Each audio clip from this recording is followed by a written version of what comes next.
Hello students, नमस्कार। स्वागत है आपका अपने स्टडी चैनल इजी मैथ्स में।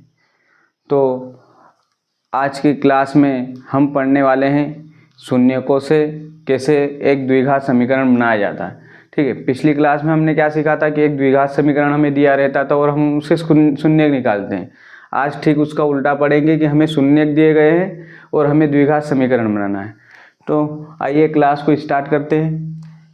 हमारा प्रश्न क्रमांक 2 है, एक द्विघात बहुपद ज्ञात कीजिए जिसके शून्यकों का योग तथा गुणनफल क्रमशः दिए हैं।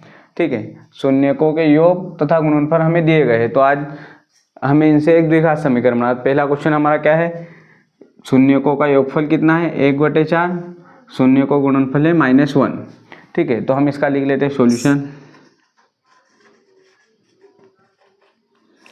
सबसे पहले हमें क्या लिखना है, दिया गया है। इस तरीके से आपको लिखना रहेगा, दिया गया है।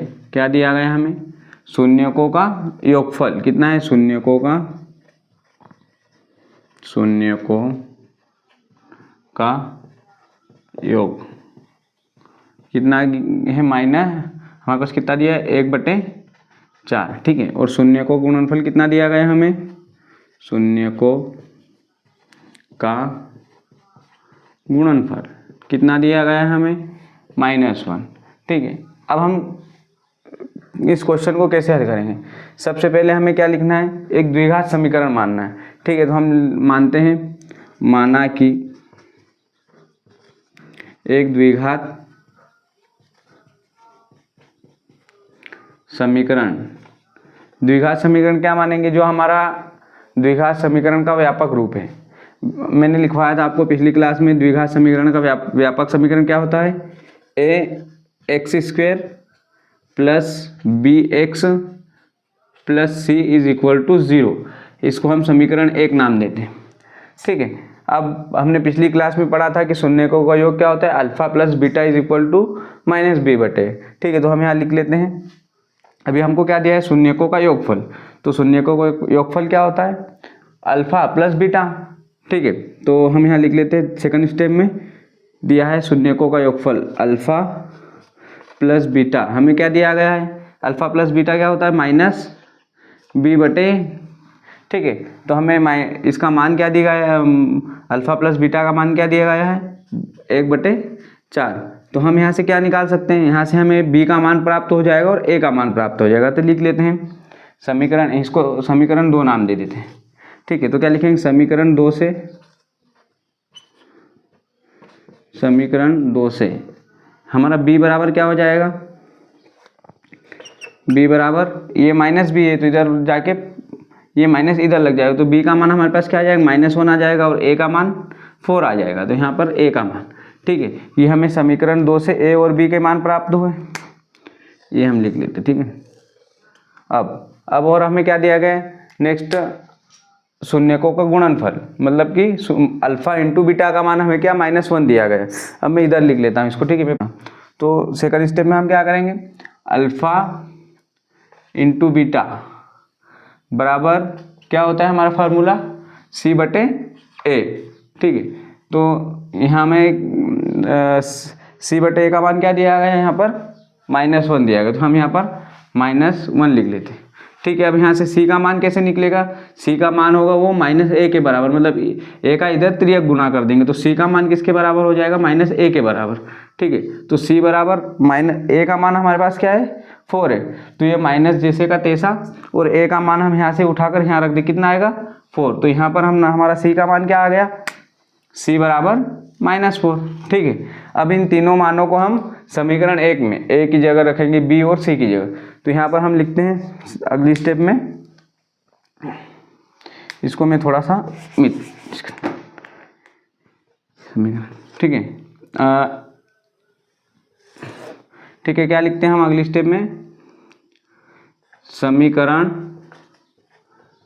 1 में a, b तथा c का मान रखने पर। ठीक है, अब हमारा समीकरण 1 क्या लिख लेते हैं हम, a² + bx plus c is equal to 0 है। ठीक है, यहाँ पर ए का मान रखते हैं। ए का मान हमारे पास क्या है, 4 है, तो लिख दिया 4x²। बी का मान हमारे पास क्या है, -1 है, तो -1 तो 1x। सी का मान क्या है हमारे पास, -4 इक्वल टू 0। इसको इस तरह की भी लिख सकते हैं हम, 4x² -x -4 is equal to 0। तो जो हमें शून्यकों का योग और गुणनफल दिया है उनसे हमारा यह समीकरण प्राप्त हो और यही हमारा आंसर होगा। ठीक है, इस क्वेश्चन में आपको कोई भी डाउट हो तो कमेंट बॉक्स में कमेंट अवश्य करें, इसको आप नोट डाउन कर लीजिए।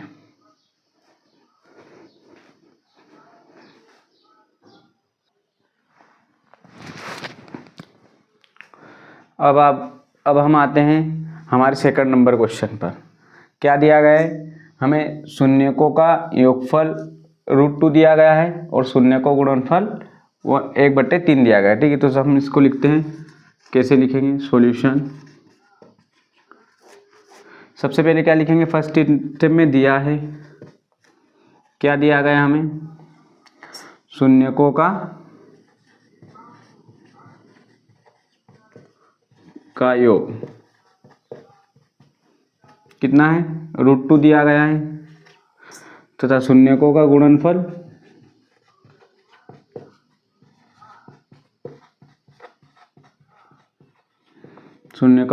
दिया गया है 1/3। ठीक है, अब हम नेक्स्ट स्टेप में क्या लिखेंगे, व्यापक समीकरण। तो माना कि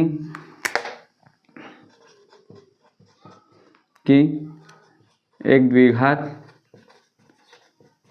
समीकरण क्या है हमारा, व्यापक रूप लिखेंगे द्विघात समीकरण, कितना है, ax² + bx + c is equal to 0। इसको हम देंगे समीकरण 1। ठीक है, और द्विघात समीकरण ये हुआ हमारा, और इसके शून्य क्या है, अल्फा और बीटा, इसके शून्य अल्फा तथा बीटा है। अब हम अगली स्टेप में क्या करेंगे, यहाँ से लिखेंगे, शून्यकों का योगफल हमें दिया है तो क्या लिखेंगे हम, alpha plus beta. Alpha plus beta का फार्मूला क्या होता है, -b/a। ठीक है, तो अब ये शून्यकों योग का मान हम यहाँ पर रखते हैं, तो यहाँ से हमारा √2, तो यहाँ से हमारा b का मान क्या निकल के आएगा, b का मान हमारे यहाँ से निकल के आएगा -b = a√2। ठीक है, और b का मान फिर क्या हो जाएगा नेक्स्ट स्टेप में, माइनस इधर चले जाए तो क्या आ जाएगा, -a√2। ठीक है, ये तो हमारा b का मान आएगा। ठीक है, अब a का मान हमको शून्यकों के गुणनफल से प्राप्त हो जाएगा, तो यहाँ पर हम देखते हैं, इसको हम, ठीक है, समीकरण 2 नाम दे देते हैं। अब यहाँ पर देखते हैं शून्यकों का गुणनफल, शून्यकों का गुणनफल। शून्यकों गुणनफल हमें क्या दिया गया है, शून्य गुणनफल का फार्मूला हमारा क्या होता है, अल्फा इंटू बीटा बराबर c/a। c/a का मान हमारे पास क्या है, 1/3 दिया गया है, तो हम लिखते हैं 1/3। यहाँ से हमारा c का मान क्या आ जाएगा, c का मान आ जाएगा 1। ठीक है, और a का मान क्या आ जाएगा, 3 आ जाएगा। ठीक है, अब यहाँ से हमारे c और a का मान प्राप्त होगा, हमें b का मान प्राप्त करना है, तो यहाँ से a का मान उठाकर हम यहाँ पर रख देंगे, तो हमारा b का मान क्या हो जाएगा, a का मान समीकरण 2 में रखने पर।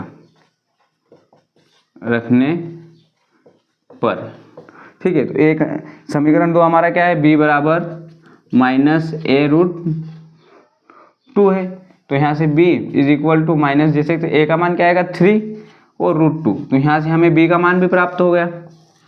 ठीक है, अब हम क्या करेंगे अगले स्टेप में, a, b और c तीनों का मानों को हम समीकरण 1 में रखेंगे, जो कि हमारा व्यापक समीकरण है।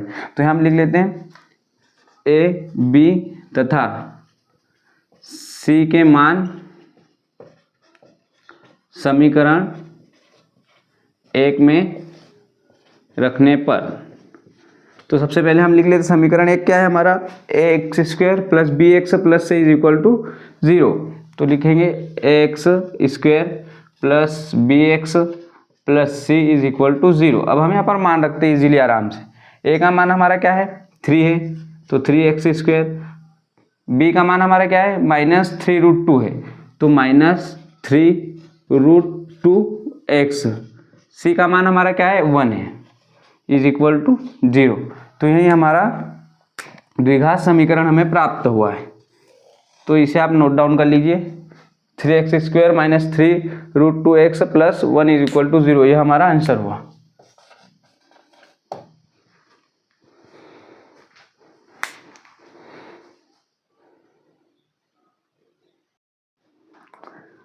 अब हम आते हैं हमारे अगले क्वेश्चन पर, क्वेश्चन नंबर 5। ठीक है, तो क्वेश्चन नंबर 3 और 4 आप होमवर्क में करके देखिएगा, वो थोड़ा इजी है तो आप कर लेंगे। क्वेश्चन नंबर 5 हम देखते हैं।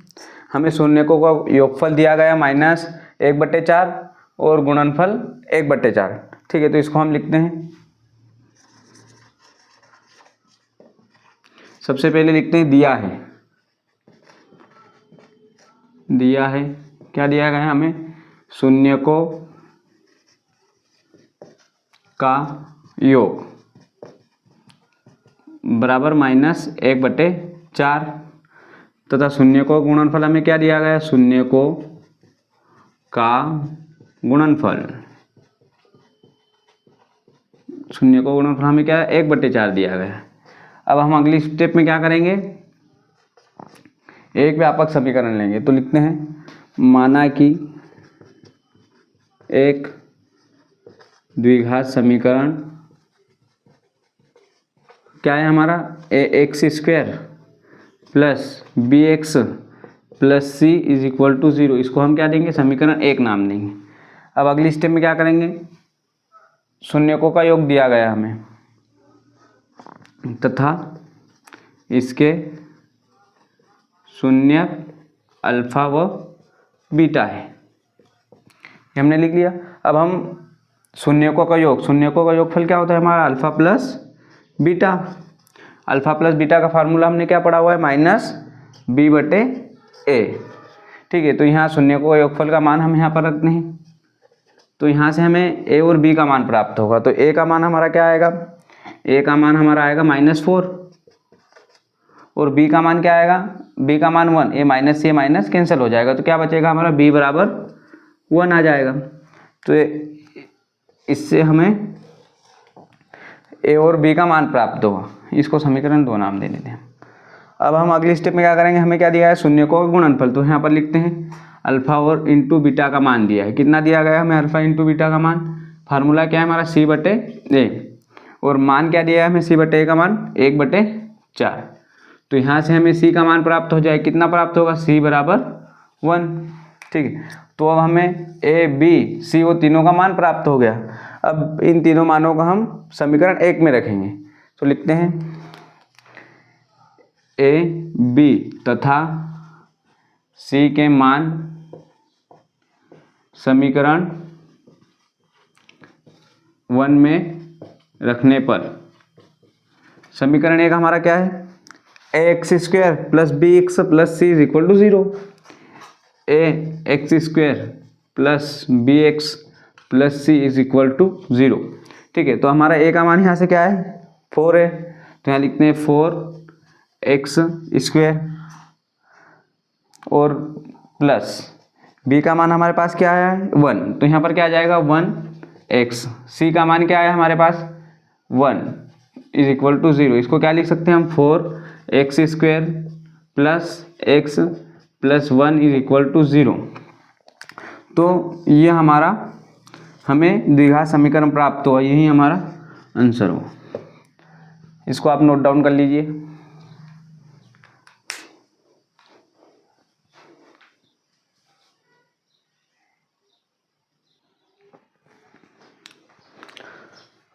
हमारा अगला क्वेश्चन है क्वेश्चन नंबर 6। इसमें हमें क्या दिया गया है, शून्यकों का योगफल दिया है 4 और शून्यकों का गुणनफल दिया है 1। तो इसको हम सोल्व करते हैं। पहले लिखते दिया है शून्यकों का योग, क्या दिया गया हमें 4 दिया गया है तथा शून्यकों का गुणनफल